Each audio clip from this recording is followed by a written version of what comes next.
Hello, everyone. This is Dr. Janine Cross. I am your instructor for social work practice and process, or Methods 1, online fall 2019. This recording will be a review of the syllabus for the course. Please be sure to check your Blackboard regularly because I list announcements there for upcoming assignments for the class and everything that you need to know on a weekly basis. All the updates will be done on the announcements. But this recording specifically is just to go over the outline of the class via the syllabus. I have set up here office hours on Mondays and Tuesdays. On Mondays, they're from 3 p.m. to 6 p.m. and on Tuesday from 9 a.m. to 12. And my room is on the third floor of the social work building, room 331. That is if you want to visit with me in person, but you can also visit with me during virtual office hours. I set up a tab the first week of class on the Blackboard site to where I'll be holding my virtual office hours. I also include the time and date for that virtual office hours in the course announcement. So the course overview, the foundation course is the first introductory social work course, and it provides a generalist practice knowledge for master's level, entry level, master's level social workers. It focuses on social work knowledge, ethics, values, the promotion of social and economic justice, as well as skills for micro and macro practice. Very briefly, the purpose of this foundation practice course is to introduce students to a generalist orientation to social work practice, value-based ethical and professional issues that guide practice, including the promotion of social and economic justice, empowerment, leadership, and advocacy for oppressed populations, processes used by social work professionals, selected theoretical models of social work practice, the context of problem solving in direct service and macro practice interventions, the levels of assessment and intervention in social work practice, and the process of interviewing in social work practice.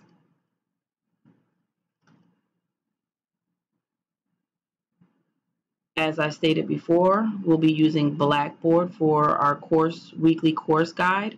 There you will see your announcements for your class every week. Also the weekly sessions in terms of readings, required readings, suggested readings will all be listed on Blackboard. Required videos, PowerPoint presentations for the course will all be listed there, and it will all be found in the week that you are on. So on the left tab of Blackboard, you should be able to see week 1 and the topic for that week, week 2 and the topic for that week. Also, the discussion boards tab will also be on the left side on your Blackboard course tools. And that way you can access all of your discussion boards for each week. In addition, I also included on Blackboard blogs, a student blog and an instructor blog. The student blog is where you all can post questions for each other and use the student group as a resource. It doesn't necessarily have to be class related, but if there is questions about the class, the material, the readings, or assignments, you can post it there. But it also could be things going around campus as well. So I want that opportunity to be for you all to be able to interact with each other. Even though it's an online class, I try to provide you with an opportunity to interact with each other. There's also a professor blog or instructor blog. That is questions specifically for me. So please make sure if you have any questions with me about the course to use that. It is open, so everyone should be able to see any question that is posted, and I want that to be the case so that if any other student has the same question, they can benefit from the answer. I'm going to briefly move through here.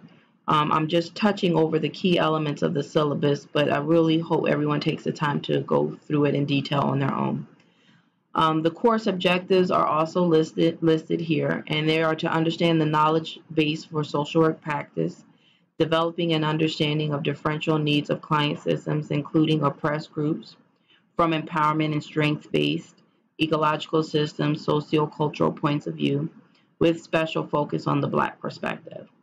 Another course objective is developing a beginning understanding of the problem-solving process, including assessment and intervention, developing ethical and professional behaviors that are based on the values that guide social work practice, developing beginning skills with use of direct service and macro practice problem-solving strategies, understanding the dynamics of the international process, developing basic skills in conducting social work interviews, emphasizing the influence of cultural diversity, and becoming familiar with methods used to conduct evidence-based research and evaluation in social work practice. The expected outcomes are also listed here, and you can read them when you have time. The competencies, practice behavior, and related course assignments are listed here as well. These are important to list on the syllabus because these are the competencies required for you to get your degree. And these competencies are established by the Council for Social Work Education, CSWE. And so on this side, it lists all the competencies that we're meeting for accreditation process.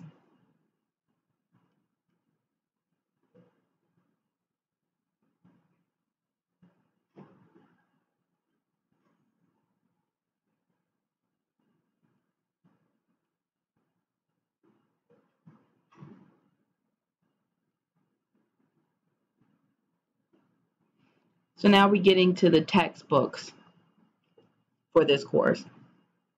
The required textbook is Kirst-Ashman and Hall, Understanding Generalist Practice. It's very important that you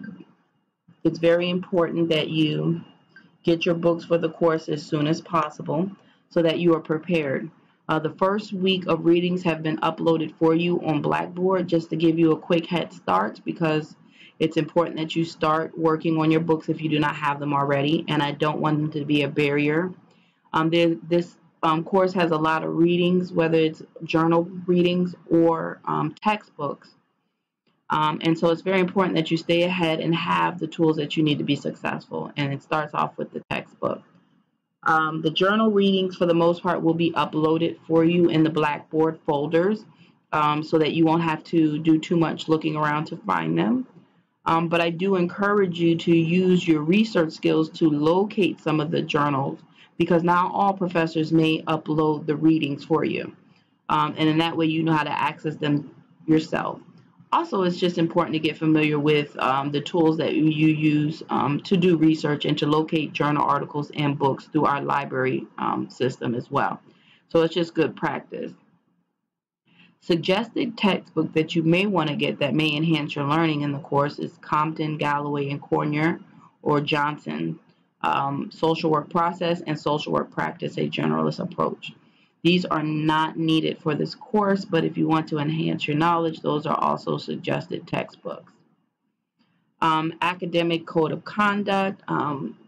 This is very important, not just in online class, but also in face-to-face classes. But Howard University is a community of scholars composed of faculty and students, both of whom must hold the pursuit of learning in search of truth in the highest regard. Such regard requires adherence to the goal of unquestionable integrity and honesty in the discharge of teaching and learning responsibilities. Such regard allows no place for academic dishonesty.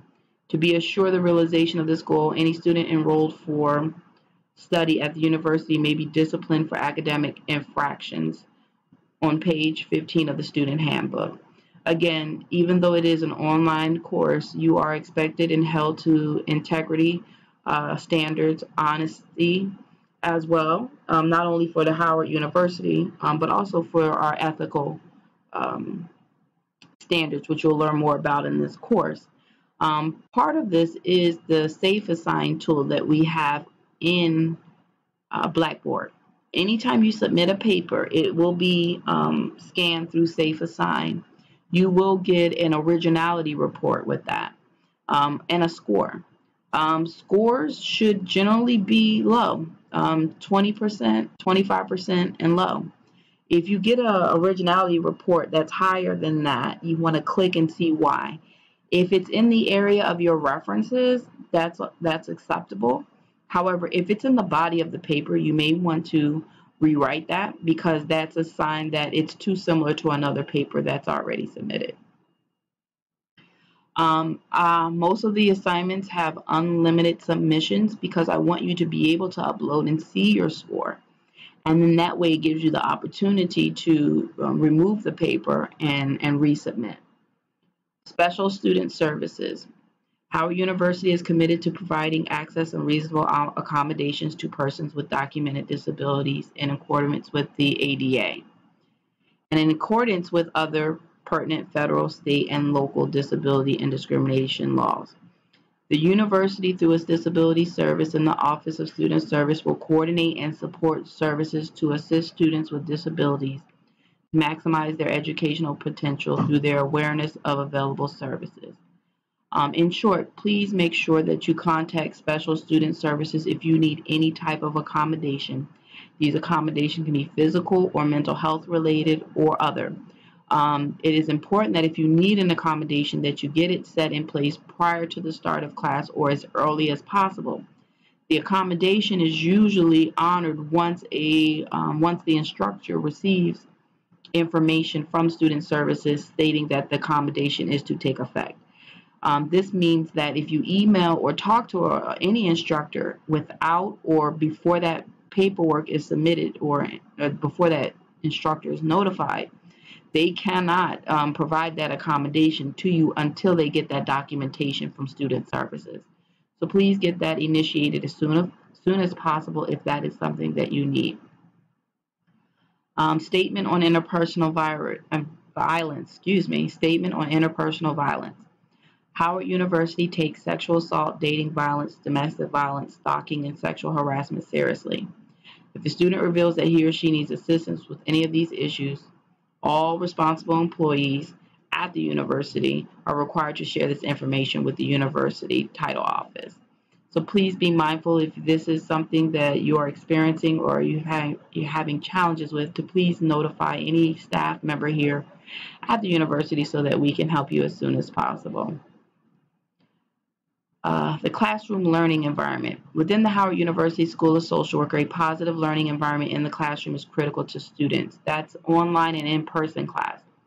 Thus, all students are required to conduct themselves in a manner that respects the individual and collective members of the class. Specifically, students are to report to class on time. Late arrivals are distracting to the class and negatively impact the learning environment. Although this is an online class, so coming attendance is a little bit different, I still like to review this with you all because this will also apply to your other classes as well. But when we're talking about a positive learning environment, we're talking about the language that we use when we're doing our discussion boards or interacting with each other. It is expected that high levels of respect occurs, confidentiality when necessary for all students in class. They need to have that and need to receive that, not only the students, but to the instructor as well. And so when you write your discussion boards, please be mindful you are to treat it as if you were sitting in a live classroom setting and offer that person the same respect that you would want to receive yourself in the discussion board. I will be grading the discussion board, so if I ever see language or if I'm concerned about whether respect is an issue, I will definitely reach out to individual students if needed. Instructional methods. We use a different bunch of ways to try to make this course creative to you. One of which is Integrity Lecture, which you may get a link for that. Reading and writing assignments, which we'll go over in a minute.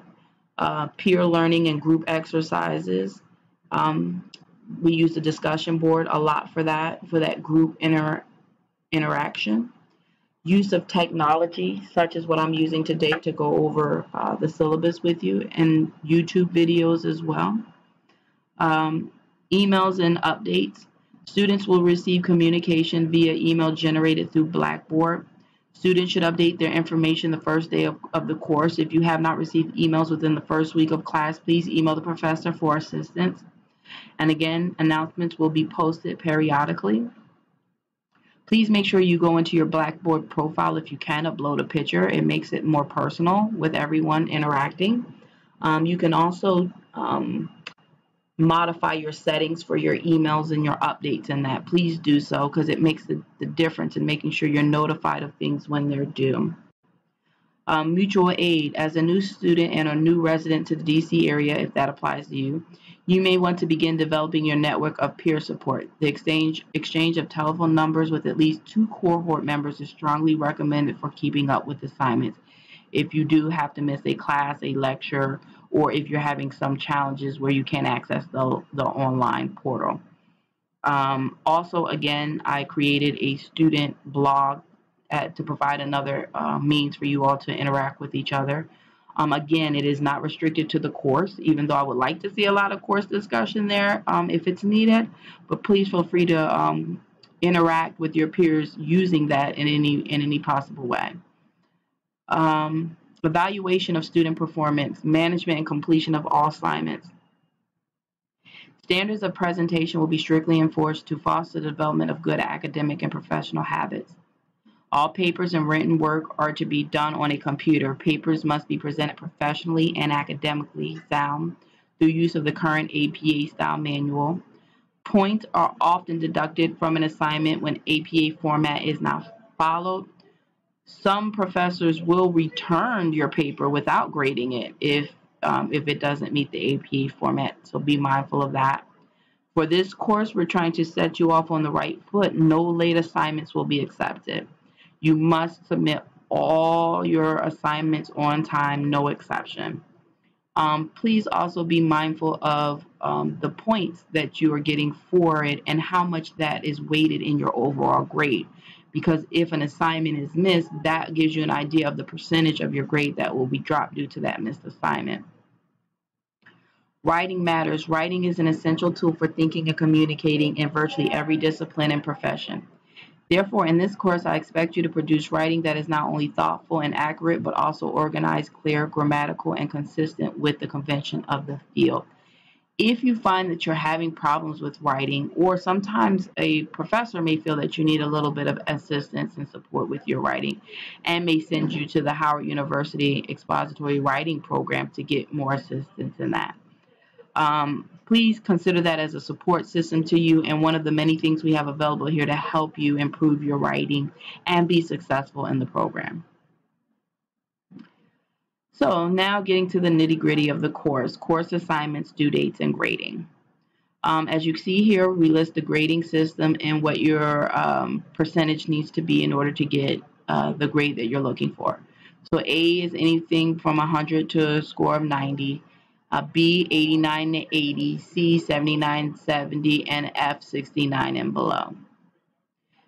Papers will be judged on clarity of writing, clear organization of ideas, ability to incorporate class readings and lectures, demonstration of additional research and analysis of content.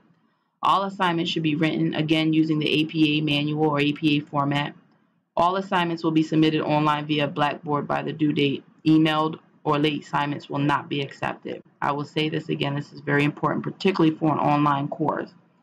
All assignments are to be submitted on Blackboard only. Assignments can only be graded when they are submitted to Blackboard. You only get credit for assignments when they're submitted on Blackboard. This protects you as the student, as you have a time stamp of when you submitted it. Email is not acceptable. I will not accept papers that way. For the same reason. Blackboard is our medium. It's the oversight to say that you're doing what you need to do in terms of submitting your papers, and it's also oversight for me when I'm grading your papers as well. Final grade determinations are in accordance with the student handbook. Please make sure you look it over in detail. So for this course, we have listed here all your assignments, submission date, points, and the value. So your participation is on going through the course from beginning to the end. You get assessed 100 points, and then 5% of that is for your participation. Normally, I usually have students to self-score themselves, and I give them the criteria. Did you do your readings? Did you do all your discussion boards? Did you turn, all your assignments in? Were you engaging on in the blogs? I have you rate yourself in those areas, and then I will read what you recommend and then decide whether that's accurate or if that is the score or the grade that you will get for participation.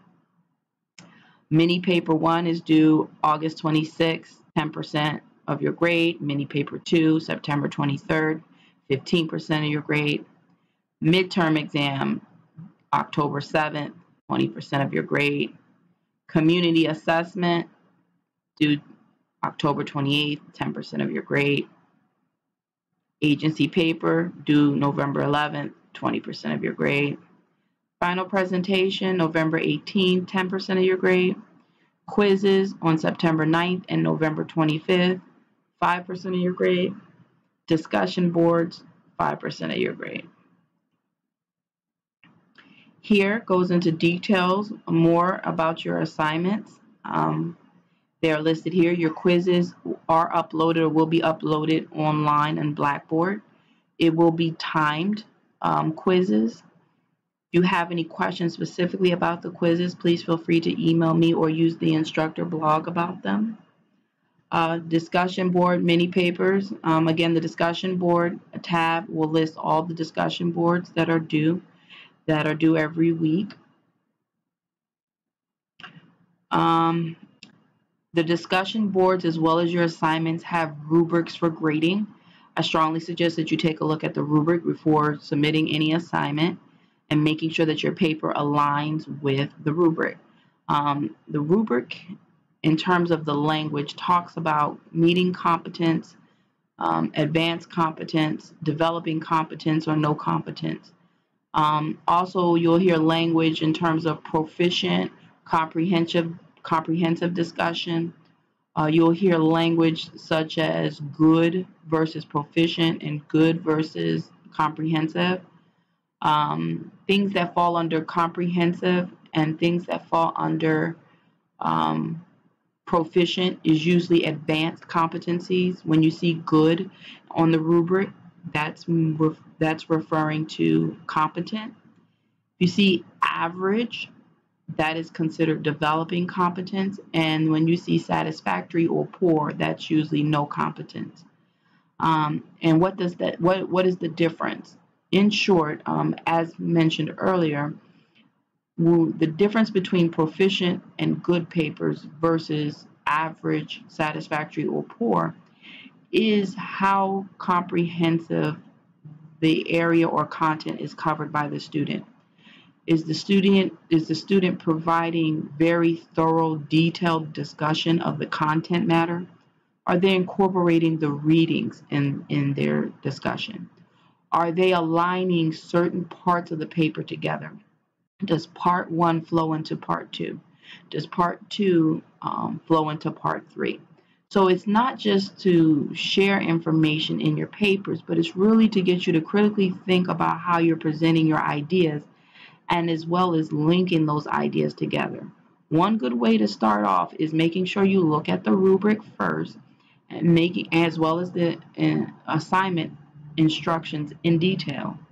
And then you make sure that your paper 1 meets the rubric requirement and that you provide enough details, as well as backing those details up with the literature and readings and journal articles and your textbook, as much as possible to show that you really understand the material and can convey that understanding of the material.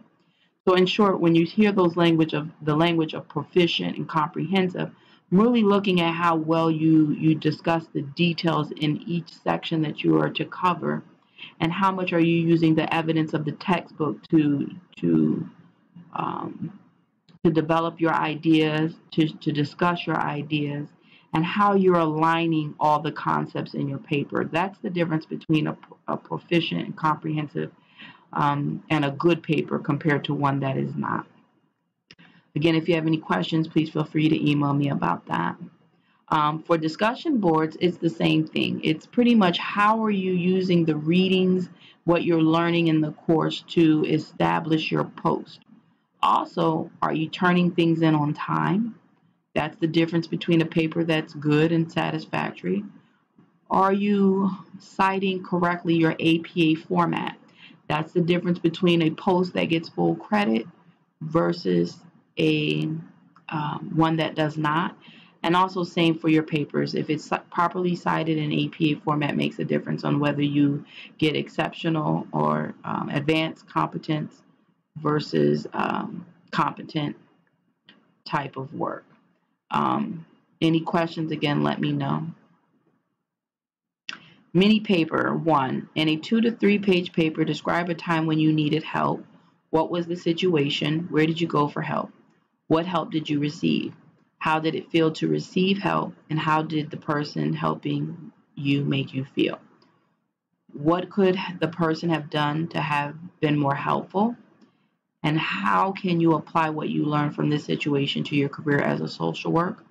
And notice here, this needs to be an APA style format. And if you reference any literature, it needs to be cited in APA format as well. Here are the key things. I want you to be mindful of the points for each section, and they're listed down here in the rubric. 2 to 3 pages, no more, no less. And then you begin the writing, and as I stated, here are the rubric. Advanced competence, competence, developing competence, and no competence. And these are the areas that you're to cover in your paper, and this is how the points will be assessed for it. Moving along to mini paper number 2, which is due September 23rd. I don't think I mentioned that. The first paper, again, is listed here, the due date. Second paper, select the case situation from your field placement and complete the following. In one paragraph, identify the agency, including its mission and method of social work intervention, 10 points. In a second paragraph, describe the client and the presenting problem. Do not disclose the client name. In the remaining pages, discuss the client's request for help and the social work intervention you or your supervisor designed in providing that help. Describe and discuss your feelings and thoughts and the perceived attitudes and response of the client system seeking help from your agency. Discuss your impression of the helping experience described above. Include in your discussion factors such as power, oppression, and culture in the social welfare services. And again, scholarly documentation in APA style or formatting, 3 to 5 pages. Again, key points, make sure you follow APA guidelines, 3 to 5 pages. Make sure you follow the assignment instructions. And mini paper 2, the rubric is listed here, how the points are assessed for that. Again, similar, advanced competence, competence, developing competence, and no competence. Now, as you can see that these 2 papers are not huge in terms of asking too much of you as a student. But what they are doing is really trying to get you to really start working on your reflective capacity. This paper is asking you to help you understand what it felt like for yourself to give help so that you can be insightful in how that feels to your clients when you're helping them. Also, a good takeaway point from this paper is knowing how that person made you feel when they helped you and whether they were comfortable with things they could have done better. And then how then does that help you become a better social worker? Again, really getting you to start learning how to do that deep reflective thinking on services that you received and how that will influence how you provide services. Similar here, this is really starting to give you to start dissecting cases and situations from the field, right? And helping you understand how to look at that agency and the mission of that agency and the services that they provide and how well they're doing that. What type of interventions, again, really getting you to analyze what's going on in an agency as far as your clients are concerned. And also being very mindful of oppressive power dynamics, what type of culture. This can be traditional culture, where we were talking about people's place of origin, how they were raised, what are those cultural, ethnic type influences. But culture can also be the culture of the organization as well. And again, really starting to get you to enhance your reflective capacity, where now you're just looking, observing what you're seeing at the agency, but also reflecting on how your experiences there are influencing your feelings and thoughts and attitudes.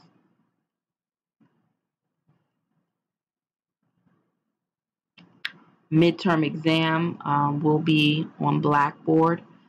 Submission date will most likely be October 7th. If there's any changes to that, I will let you know.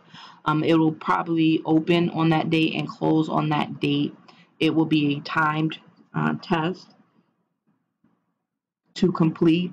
Similar to the quizzes and the midterm, these are tests that really is going to see how well you're doing the readings and how well you understand the readings. So please, again, it's very important that you get your book, begin your readings, and take your notes. Most exams in this programs are really measuring how well you did your readings and if you actually did your readings. Community needs assessment rubric is listed right here. You should be able to look in your Blackboard to give you more information on this assignment. In short, there is a template uploaded to Blackboard. That template has your actual community needs assessment that you will be applying to a community, particularly where you're doing your internship at or a place that you used to do your internship. I do realize that some students may not have material right now or yet, but if they can reflect on a past situation where they worked on a client and use that material, that works well too. So in short, you're to complete that template according to the prompts on the template, and this is the rubric that applies to that. Again, that template can be found on Blackboard during the week, and it's listed under the assignment Community Needs Assessment. If you have any questions about that, please let me know. Agency paper. The paper is an opportunity to demonstrate social work knowledge, ethical and professional behavior, direct service, and macro practice problem-solving skills, including assessment and intervention, interactional skills, leadership, and your knowledge of practice research, including the ability to evaluate basic practice situations. In a 7 to 8 page paper, please respond to the following instructions. Your paper should begin with a brief description of the agency, including its clientele and policies. Please note that only 1 page is to be devoted to describing your agency. Describe the problem-solving process used by your field agency. Describe the problem-solving process described in the textbook. Compare and contrast the process used by your agency to the problem-solving process in the text. Evaluate the extent to which your agency uses relevant professional standards, accomplishes its mission, and evaluates its practice methods. Identify primary strength and weakness of the agency's problem-solving process and justify your response. Discuss the impact of cultural diversity and oppression upon service delivery within your agency. Scholarly documentation, APA style. Again, 7 to 8 pages, and it must be in APA style format, particularly with your references and citations. And the agency paper rubric is listed here. Final presentation due November 25th, 2019. Using PowerPoint or Prezi, develop a 5 to 7 minute presentation that describes your personal philosophy of social work. Include your biographical information, what influenced you to become a social worker, what inspires you, summary of your values, identify 4 core beliefs you hold about other people, and culminating personal and professional statement that will guide your work. Here's your final presentation rubric. And this outlines your course. Week 1, what's all listed. This format can also be found in the Blackboard. So your Blackboard week should look very similar to your syllabus week.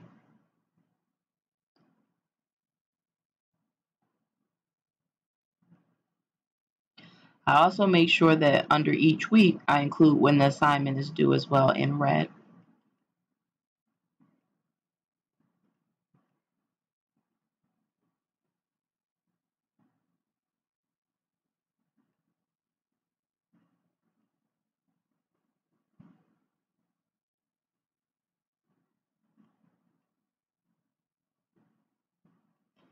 And last but not least, here's the tentative schedule in a grid, if that's more helpful for some of you all.